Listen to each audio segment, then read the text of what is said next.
would you mind just like pinpointing maybe three main assumptions that you think is really important to enlighten, and what, according to you, are they lacking, if you may? Well, in terms of what the mainstream currently thinks. Yes. Okay. Well, probably, if this is one I think Peter and I would agree on, well, the Peter comment too, obviously. They have a model of the economy which presumes you can produce output with zero energy. Now, you can't live with zero energy, and one of the little insights that led to the work I've done recently is the realization that the idea of labour and capital without energy is absurd. Labour without energy is a corpse. Capital without energy is a sculpture.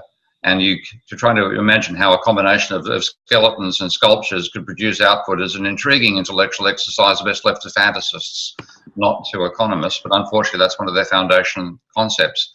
The second is they try to model capitalism as if banks, debt and money don't exist. And that is, again, most people think they're experts on bank debt and money. No other experts in finding reasons to ignore it. And just to give you the most recent egregious instance of that, I've seen a paper just published, as a working paper about 4 or 5 months ago by a couple of European-based neoclassical economists explaining that, yes, we now have to concede that, oh, pardon me, got a call that shouldn't be happening here.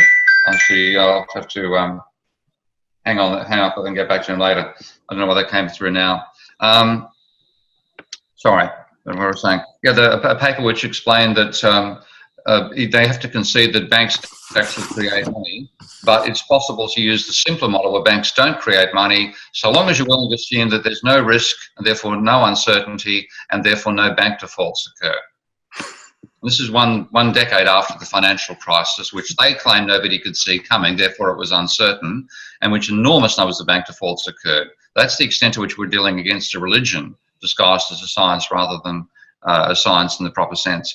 And the third is the emphasis upon equilibrium, not just as a modelling tool, but also as a vision of that being a good state that the economy should be in, when in reality the economy is far from equilibrium. And even though we've pushed it into very dangerous territory ecologically, the whole idea of an equilibrium being an interesting place to be is like regarding a marriage in which both parties are sterile as an interesting marriage.